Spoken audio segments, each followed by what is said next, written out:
नमस्कार साथियों, स्वागत है आपका एक बार फिर से आपके ही अपने YouTube चैनल गांव तक 1419 में। आज मैं आपके सामने एक ऐसा मामला लेकर आया हूं कि यकीनन अगर आपने वो मामला नहीं सुना होगा तो आपके पैरों तले भी जमीन खिसक जाएगी।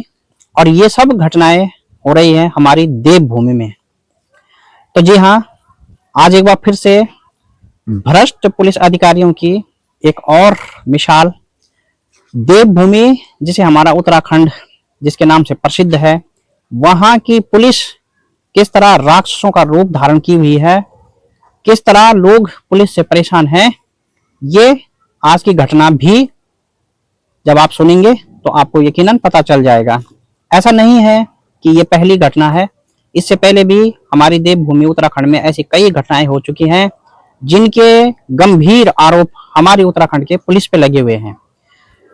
आज आपके सामने उत्तराखंड के उधम सिंह नगर जिले का एक छोटा सा शहर है काशीपुर, वहां की एक बड़ी घटना मैं आपके सामने रखने जा रहा हूं। शायद आप में से बहुत से लोगों ने तो अभी तक सोशल मीडिया पे इस घटना को सुन लिया होगा, देख लिया होगा, लेकिन अपनी तरफ से क्योंकि हमारा रिएक्शन और विश्लेषण चैनल है तो मैं अपनी तरफ से इस पर अपनी प्रतिक्रिया और इसका विश्लेषण करूंगा आप लोगों के सामने। उत्तराखंड का एक जिला उधम सिंह नगर और वहां का एक छोटा सा शहर काशीपुर। जी हाँ, शहर बेशक छोटा सा है लेकिन वहां की घटना बहुत बड़ी है। इतनी बड़ी कि जहां भी जो भी सुनेगा उसका दिल पसीज जाएगा। और ऐसी घटना शायद कभी कभार कहीं कहीं होती होगी या फिर शायद कहीं नहीं हुई होगी। एक फेसबुक लाइव पर एक किसान जिसका नाम सुखवंत सिंह बताया जा रहा है, जिसने अपनी लाइव वीडियो में अपना नाम सुखवंत सिंह बताया है और वो अपनी फेसबुक लाइव में बता रहा है कि किस तरह जमीन खरीदने के मामले में उसके साथ एक बड़ा फ्रॉड हुआ है, कुछ धोखेबाजों के द्वारा, कुछ भ्रष्ट लोगों के द्वारा। उससे पहले मैं आप लोगों को भी एक सलाह देना चाहूंगा, यदि आप कहीं से भी जमीन का कोई भी सौदा करते हैं, किसी के साथ भी करते हैं, तो आपके पास इसके लीगली दस्तावेज होने बहुत जरूरी हैं। आप जो भी पेमेंट किसी के साथ करें तो वो लीगल होना चाहिए, उसमें कोई भी चीजें ऐसी नहीं होनी चाहिए कि कल को आपके साथ कोई फ्रॉड होने की संभावना रहे। और बाय द वे, यदि आपके साथ फ्रॉड हो भी जाता है तो कल अपराधी आसानी से बच सकें, ऐसा आपने बिल्कुल नहीं करना है। इस तरह की लापरवाही आपने बिल्कुल नहीं करनी है जिस तरह की लापरवाही एक किसान सुखवंत सिंह ने की है और जिस लापरवाही के कारण आज उसकी जान चली गई है। तो यदि आप भी कहीं जमीन का कोई मामला आपका भी है तो यकीनन विश्वास मत कीजिए किसी पे, क्योंकि विश्वास अब एक नाम बन के रह गया है, कहीं इसका कोई काम नहीं है और ना ये किसी के काम आ रहा है। तो इसलिए विश्वास मत कीजिए, केवल और केवल लीगल फॉर्मेलिटीज पूरी कीजिए, उसके बाद ही कोई सौदा कीजिए। वीडियो ज्यादा लंबा हो जाएगा क्योंकि मैं बोलने पे आऊंगा तो शायद 2 घंटे भी कम पड़ जाएंगे, इसलिए मैं सीधे मामले पे आता हूँ। तो जी हाँ, उत्तराखंड का काशीपुर, सुखवंत सिंह नाम का एक व्यक्ति जो कि अपने लिए जमीन खरीदता है और अपने ही किसी परिचित लोगों से जिनको वो पहले से जानता है। अब हम में और आप में कई बार ऐसा होता है कि हम अगर एक दूसरे को पहले से जानते हैं तो कई बार हम लोग बीच में जो भी काम करते हैं, मतलब कोई लेन देन का हो, कोई खरीद फरोख्त का हो, तो कई बार हम लोग लीगल फॉर्मेलिटी पे नहीं जाते हैं और हम उस काम को आपसी विश्वास में कर लेते हैं। ऐसा ही कुछ सुखवंत सिंह ने भी किया। लोगों को पहले से जानता था, जमीन खरीदी अपने परिचित लोगों से, सौदा हुआ, कीमत तय हुई, सब कुछ हुआ, पेमेंट भी हुआ, जिसमें कि फेसबुक लाइव में स्वयं सुखवंत सिंह बता रहा है कि 3 करोड़ रुपए की नकद राशि उन्होंने भुगतान की और 1 करोड़ रुपए ट्रांजैक्शन के माध्यम से।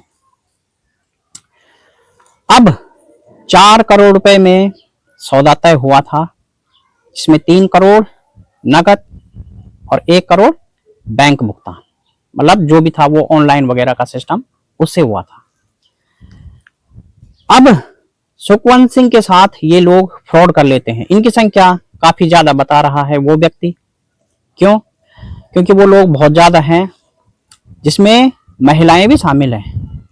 यकीनन पुरुषों को तो फ्रॉड करते हुए हमने कई बार सुना है, लेकिन बड़े शर्म की बात है कि हमारे देवभूमि की महिलाएं अब इतने इतने जो है वो बड़े फ्रॉड में शामिल हैं। तो कई नाम सुखवंत सिंह ले रहा है अपनी फेसबुक लाइव में, जिन्होंने उस व्यक्ति के साथ फ्रॉड किया। अब ठीक है, यहां तक कहानी आप लोगों को समझ में आ गई होगी। फ्रॉड हो गया, एक व्यक्ति ने जमीन खरीदी, पैसे दिए, सब कुछ दिए, लेकिन उसके साथ फ्रॉड हो गया। फ्रॉड कैसा कि जो जमीन उसको दिखाई गई थी, जिस जमीन की कीमत 4 करोड़ रुपए में तय हुई थी, जब जमीन दी गई तो वो जमीन नहीं दी गई जिसकी बात हुई थी, जिसका सौदा हुआ था, जिसकी कीमत ली गई थी। अब जब फ्रॉड हो गया तो सुखवंत सिंह, क्योंकि अगर आपके हमारे साथ कल कोई भी बात होती है, कोई फ्रॉड होता है, कोई मारपीट होती है, किसी भी संबंध में कोई बात होती है, तो यकीनन हमारे पास सिर्फ एक ऑप्शन है, कानून। तो सुखवंत सिंह के साथ भी जब फ्रॉड हुआ तो सुखवंत सिंह ने कानून का दरवाजा खटखटाया और वो पहुंचा आईटी चौकी काशीपुर। अब आईटी चौकी जब काशीपुर वो पहुंचा, उसने मामले की जानकारी वहां पर एसएचओ को दी, जिनका नाम वो बता रहा है। मैं नहीं लेना चाहूंगा ऐसे भ्रष्ट अधिकारियों के नाम, क्योंकि अगर उसके ये आरोप सही हैं तो यकीनन वो इतने भ्रष्ट अधिकारी पुलिस के जो भी हैं, मैं उनके नाम नहीं लूंगा, अपने मुंह से बिल्कुल नहीं लूंगा, अपना मुंह गंदा नहीं करूंगा गंदे अफसरों का नाम लेके। तो आईटी चौकी के एसएचओ को जब वो अपनी शिकायत बताता है, अपनी समस्या बताता है, तो होता क्या है कि मामले पर कार्रवाई और इन्वेस्टिगेशन करने के बजाय वो एसएचओ स्वयं उस व्यक्ति को वहां से डांट के, गाली गलौज करके भगा देता है। तो सुखवंत सिंह बहुत परेशान हो जाता है। जब सुखवंत सिंह बहुत परेशान हो जाता है तो वो फिर सीनियर अधिकारी यानी एसपी, सुप्रिंटेंडेंट ऑफ पुलिस के पास पहुंचता है, लेकिन वहां से भी उसको डांट फटकार के सिवा कुछ नहीं मिलता और वो निराश होकर एक बार फिर से घर आ जाता है। अब सुखवंत सिंह सोचता है कि भाई ठीक है, मैं इसकी शिकायत, यकीनन जब हम और आप कोई भी बात करते हैं तो हम कहते हैं चलो ठीक है यार, फलाने अधिकारी ने नहीं सुना तो एक बार सीनियर अधिकारी से बात करके देखते हैं। तो सुखवंत सिंह ने भी ऐसा ही किया। जब एसपी ने भी उसकी नहीं सुनी तो वो गया एसएसपी के पास, सीनियर सुप्रिंटेंडेंट ऑफ पुलिस। खैर फुल फॉर्म आप लोग सब जानते होंगे, मैं ये बता रहा हूं। अब जब एसएसपी ने भी मामले की जांच नहीं की, सब जगह से डांट फटकार मिली और 3 महीने की लंबी लड़ाई के बाद जब अंततः परेशान होकर, थक हार कर वो व्यक्ति घर आया, तो तब उसने वो खौफनाक कदम उठाया जो अक्सर बहुत से लोग उठा लेते हैं। क्योंकि जब कानून से भी आपको मदद न मिले, अपनों ने दगा दे दिया हो, किसी ने आपका विश्वास तोड़ दिया हो और आपकी जिंदगी भर की कमाई डूब गई हो, तो यकीनन आदमी के दिमाग में बहुत खतरनाक तब योजनाएं बनती हैं। और ऐसी स्थिति में सुखवंत सिंह ने भी वो किया जो बहुत से लोग कर जाते हैं। सुखवंत सिंह ने खुद को और अपने परिवार को मिटाने का, खत्म करने का प्लान बनाया और जिसको लेकर सुखवंत सिंह के अनुसार वो गया सीधे नैनीताल हाई कोर्ट। और उसके फेसबुक लाइव में उसने ये बताया है कि वो और उसका परिवार नैनीताल हाई कोर्ट में आत्मदाह कर रहे हैं, क्योंकि उसको पुलिस प्रशासन से भी कोई न्याय नहीं मिला। दलालों ने तो ठगा सो ठगा, लेकिन पुलिस प्रशासन ने उससे भी ज्यादा परेशान किया, पुलिस अधिकारियों ने। और इसके चलते जो है सुखवंत सिंह ने अपने परिवार के साथ आत्मदाह करने का फैसला किया और निकल पड़ा नैनीताल हाई कोर्ट के लिए, ताकि वो वहां पर आत्मदाह कर सके। अब हाई कोर्ट में उसने कहा कि आत्महत्या, ये उसने नहीं बताया, क्योंकि उसकी फेसबुक लाइव में केवल उसकी सिचुएशन का पता चल रहा है। लेकिन खबरों के अनुसार गौला पार्क, एक होटल गौला पार्क स्थित है जो काठगोदाम के अंतर्गत आता है वो एरिया, और वर्तमान में जो हमारी गढ़वाली लोग हैं वो उसको चतरशिला नाम से जानते हैं। आप जानते हैं कि चतरशिला एक जगह है, वहां पर गौला नाम की एक नदी है, तो ठीक उसी के आसपास वो होटल भी होंगे, क्योंकि वहां पर बहुत सारी चीजें हैं। तो जब सुखवंत सिंह गौला पार्क स्थित एक होटल में गया तो उसने वहां पर गन से जो है अपने आप को गोली मारी, और ऐसा बताया जा रहा है कि छर्रे जो है उसके बेटे और उसकी वाइफ को भी लगे हैं। तो वो संभवतः इस उसमें लगे होंगे कि उन्होंने बचाने का प्रयास किया होगा और बचाते बचाते उनको भी कोई आध छर्रे लग गए होंगे। तो खैर उनका सुशीला तिवारी में उपचार चल रहा है, खतरे से बाहर बताए गए हैं, तो वो तो ठीक हो जाएंगे। लेकिन जिस व्यक्ति को उन्होंने खो दिया है, जिस बेटे ने अपना पिता खो दिया है, जिस महिला ने अपना पति खो दिया है, जो उन्होंने अपना पैसा, प्रॉपर्टी, पति, परिवार सब कुछ खो दिया है, क्या वो ठीक हो पाएगा? क्या उसको कोई ठीक कर पाएगा? कैसे ठीक होगा जब शासन प्रशासन में इतने भ्रष्ट कर्मचारी बैठे हैं, इतने भ्रष्ट पुलिस अधिकारी बैठे हैं और हमारी सरकार स्वयं इतनी भ्रष्ट बैठी है। हमारी सरकार यकीनन रातों रात आपको कोई भी गंदी चीजें दे सकती है, मगर आपको न्याय कई दिन तक नहीं दे सकती है। क्यों? इससे पहले अंकिता भंडारी वाला मामला भी आपने देखा होगा, बहुत कुछ हुआ, मामला इतना उग्र हुआ, पूरे प्रदेश की जनता सड़कों पे उतरी, लेकिन मुख्यमंत्री ने सीबीआई जांच नहीं की, ना ही कोई वीवीआईपी की इंक्वायरी हुई। अंततः अब जाकर, जबकि एक विधायक की पूर्व पत्नी इस मामले का खुलासा खुलेआम सोशल मीडिया पे कर रही है। और अब एक विचित्र बात देखिए कि जो उर्मिला सनावर हैं, अब उनको ही पागल बताया जा रहा है, उनको ही मानसिक रूप से मेंटल बता दिया जा रहा है बीजेपी की एक नगर निगम की मेयर द्वारा, मतलब जो नगर निगम के अध्यक्ष हैं उनके ही द्वारा उनको पागल और मानसिक संतुलन उनका खराब बताया जा रहा है। तो कितनी लीपापोती हमारी सरकार करती है, कैसे सरकार से लोग निराश हैं, कैसे लोग सरकार से परेशान हैं। भ्रष्ट पुलिस अधिकारियों के व्यवहार के कारण किस तरह आम मासूम लोगों की जान जा रही है, परेशान होकर न्याय न मिलने से लोग आत्महत्या कर दे रहे हैं, ये आप लोग समझ सकते हैं। इससे पहले रुद्रप्रयाग में भी एक कोई जोशी भाई करके था, कोई मतलब मैं उनका नाम इस समय मुझे याद नहीं आ रहा है, जिसके साथ जिन्होंने लंबी लड़ाई लड़ी, तब जाकर कोई पुलिस एसएसपी जो है वो सस्पेंड हुआ। लेकिन इतने ऐसे कितने मासूम हैं कि जो लड़ाई नहीं लड़ पाते, जिनकी जान जा रही है और खबर तक नहीं आई कहीं।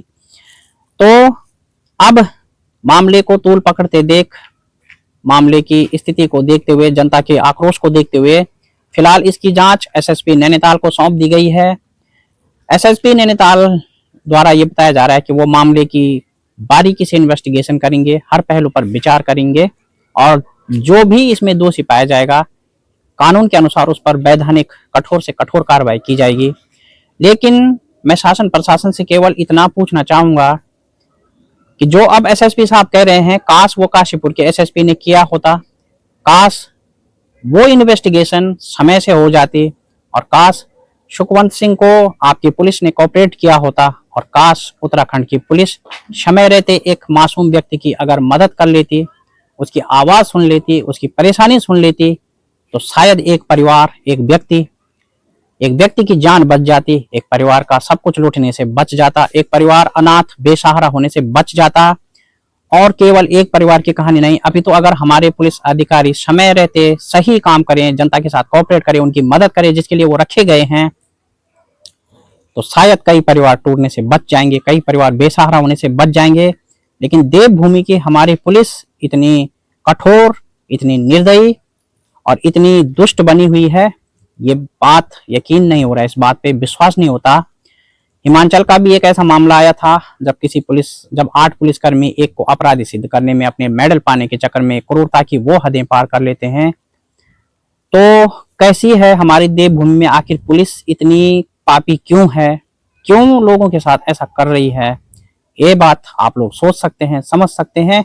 हमारी तो समझ से बाहर है, क्योंकि पुलिस को गवर्नमेंट इसीलिए सैलरी देती है कि वो आम जनता की मदद कर सके, अपराध की इन्वेस्टिगेशन करके अपराधियों को सजा दिलाएं, अपराध को बारीकी से छानबीन करें। उनके पास सिस्टम होते हैं, साधन होते हैं, लेकिन पुलिस ऐसा नहीं करती, उल्टा घूसखोरों को पनाह देती है, भ्रष्टाचारियों की मदद करती है। और जो आरोप सुखवंत सिंह ने भी लगाया है कि वो जब आईटी चौकी में पहुंचा तो उन दलालों ने उनको 30 लाख रुपए देकर सभी पुलिस कर्मियों को खरीद कर अपने साइड कर लिया, जिसके कारण उसको न्याय नहीं मिला और उसे आत्मदाह जैसे खौफनाक कदम उठाना पड़ा और उसे अपनी जिंदगी गंवानी पड़ी। उसका परिवार मासूम बेसहारा लावारिस हो गया। कौन संभालेगा? इसका जिम्मेदार कौन है? कौन कर पाएगा भरपाई? और पैसे की भरपाई तो शायद गवर्नमेंट भी कर सके, लेकिन क्या सुखवंत सिंह की जिंदगी वापस गवर्नमेंट ला सकता है? क्या वो पुलिस अधिकारी सुखवंत सिंह की जिंदगी को वापस ला सकते हैं? ये बड़ा सवाल। और सच में आपको क्या लगता है, क्या सच में अब देवभूमि की पुलिस इतनी बेरहम, इतनी भ्रष्ट हो गई है कि कोई भी मामला पुलिस में नहीं जाना चाहिए, या पुलिस से अच्छा हम उसका आपस में ही शॉर्ट आउट कर लें, या फिर पुलिस पर भरोसा हम करें ही ना? पुलिस नाम की कोई चीज हम ये समझ लें कि कोई है ही नहीं। क्या लगता है क्या होना चाहिए? आप कमेंट बॉक्स में ज्यादा से ज्यादा अपनी राय रखिए। पुलिस अधिकारियों पर भी कार्रवाई होनी चाहिए, उन दलालों से ज्यादा। आप इस पर क्या समझते हैं?